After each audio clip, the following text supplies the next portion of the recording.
Good morning mga kapobre. Umaga na naman, araw ng Martes. Ito na yung nagawa namin kahapon.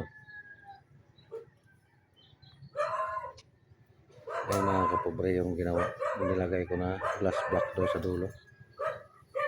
Nilagay ko ng glass block doon sa dulo kasi may maliit na space yan dyan.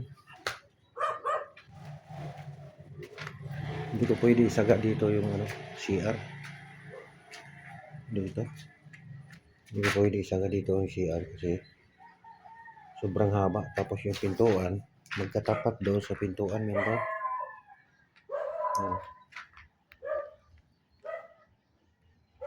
Pangit yun pag i-diretso doon sa CR yung Kaya nilagyan ko dito ng space. Tapos pailig ko naman dito yung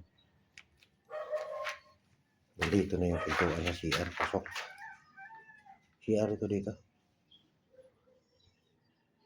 Tapos lababo naman ito dito.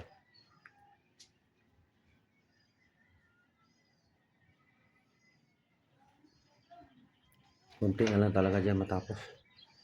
May firewall yan.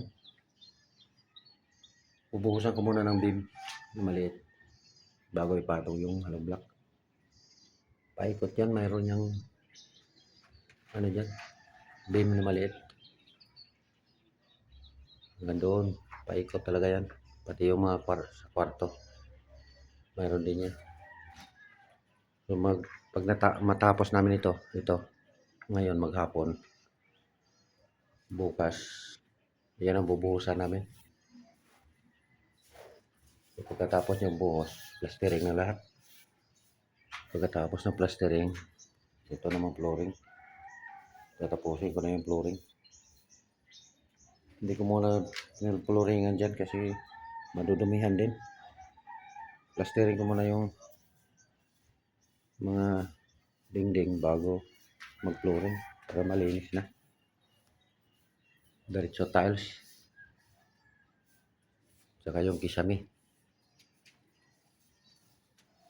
Pahuli na yung tiles bago. Unahin muna yung kisame. Ito na lang yung kulang dito. Saka dito sa may lababo, tapat ng lababo mayroong bintana. Mahaba pero mababaw lang yan. Siguro nasa mga 50 lang yung bintana dito. Yan na lang. Tatapusin namin hanggang doon. Pintuan maliit. Saka ito sa kwarto.